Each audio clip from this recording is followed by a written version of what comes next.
Hi, I'm Ryan F. Gassian, and this is Canada and the World, a progressive channel devoted to Canadian and world politics.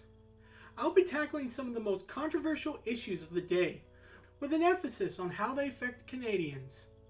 Please support my channel by subscribing and hitting the like button below. Remember, if you press the little bell, you'll be notified whenever I upload a new video. October 1st. That's the deadline President Trump has set for trade negotiations between Canada and the United States to end. Right now, it looks like the deadline might not be met. And if that's the case, Trump has threatened to finalize the deal he's made with Mexico. This would effectively cut Canada out of NAFTA. Is this likely to happen? And if so, what does this mean for Canada and the future of trade between Canada and the United States?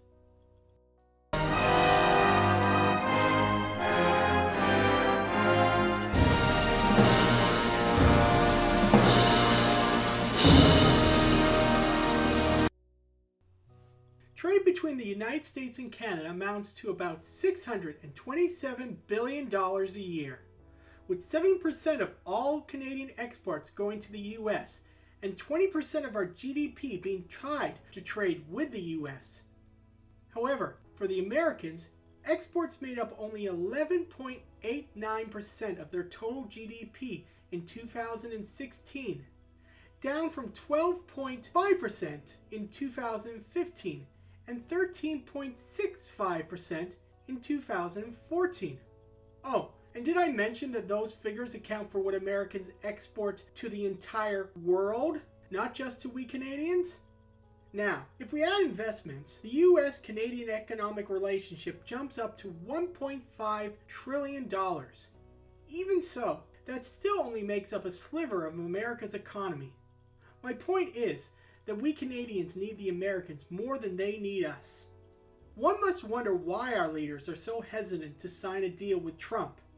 White House economic advisor Kevin Hassan shared such sentiment during an interview on Fox News, saying that he was a little bit puzzled and that he hoped we aren't just letting politics get in the way of common sense. Now, every negotiator presents his side as being reasonable, and again, given what we Canadians have to lose, he can be forgiven to think as such. I mean, it's not as if the deal Trump has presented is so one-sided that only a fool would agree to it, right?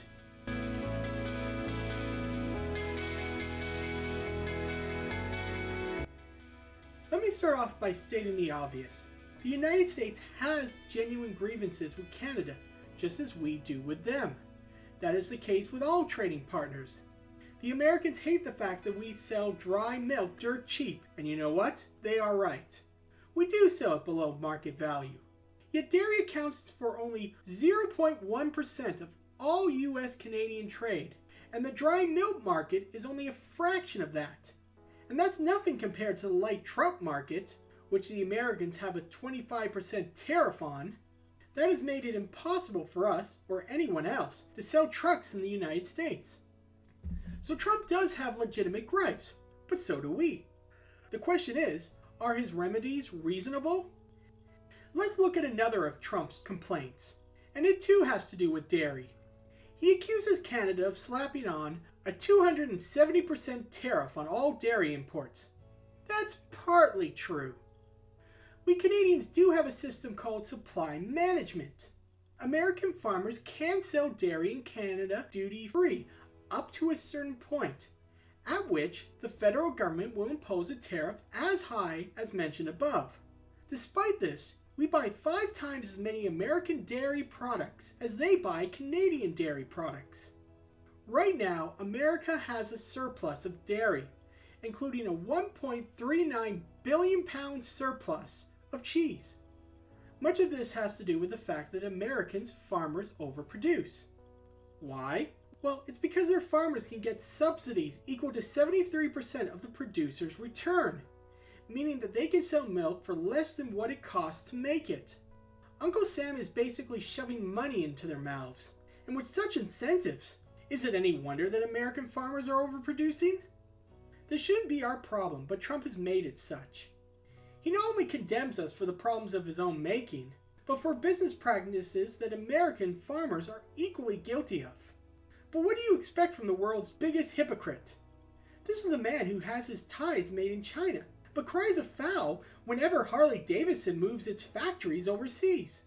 Still, if we give in, our dairy sector will be decimated, an industry that provides Canadians 215,000 full-time jobs.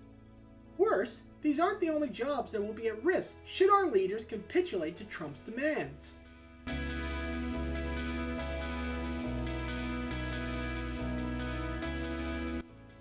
Another sticking point is the auto sector. Trump wants our leaders to place quotas on how many cars or car parts we can export to the United States. Again, Trump's hypocrisy knows no bounds. He wants us to give up our dairy quota system while demanding that we adopt his. This goes to the heart of the problem. Trump doesn't want a fair deal. He wants to dominate, destroy the competition. Or to use an analogy, he's a mafia boss running a protection racket, demanding money for protection not just against his rivals, but also against him. And if you don't pay up, well, bad things will start to happen. In the case of these trade negotiations, Trump is threatening to impose a 25% tariff on all cars and auto parts coming into the United States. That would cost Canada 100,000 high-paying jobs. The Toronto Star recently published an off-the-record interview of Trump with Bloomberg, where he admitted that he has no intention of dealing with us fairly, that he was using the threat of tariffs to scare our leaders into submission. Our leaders understand this. The question is what they're doing a delaying tactic, or do they honestly think they can out-Trump Trump?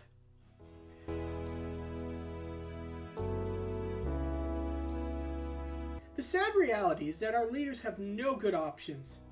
Nations like China might be able to stand up to Trump, but China has the world's second largest economy. They are not as heavily dependent on the United States as we are.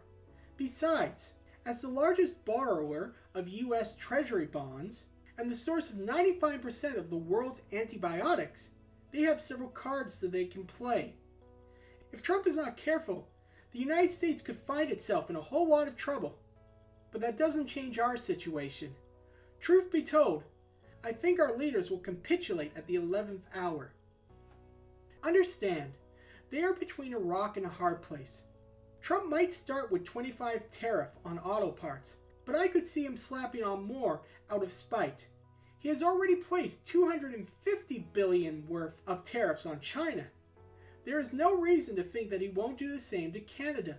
And again, given that 20% of our GDP is tied with trade with the US, such tariffs would unleash untold damage. Even if Trump didn't go that route, just excluding Canada from NAFTA would have dire repercussions for our economy. Existing supply chain agreements would have to be renegotiated. This in turn would create uncertainty in the markets, spooking investors, and making it overall harder for Canadians to do business with Americans. Our economy would likely slide into a recession, maybe even a decade-long depression. As much as I hate to say this, but in the end, our leaders will have no choice but to give in to Trump's demands.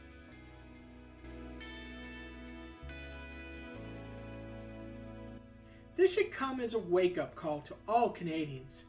We have taken our relationship with the US for granted for far too long. We thought that because we have always been good to them, they would repay us in kind.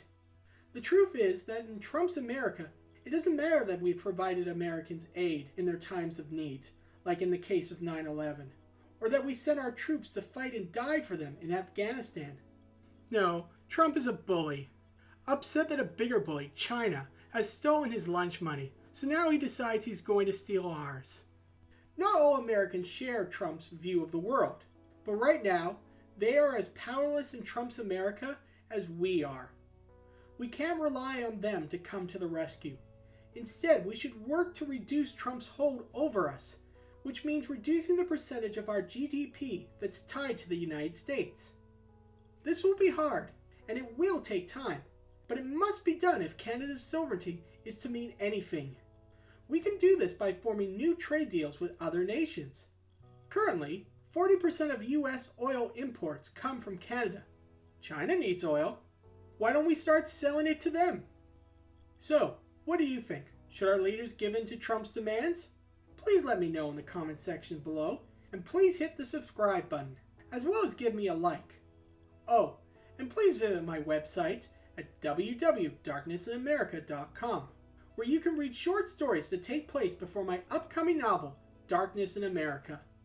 My story is about a future United States where people live in fear of inquisitors, telepathic assassins who police the populace for thought crimes.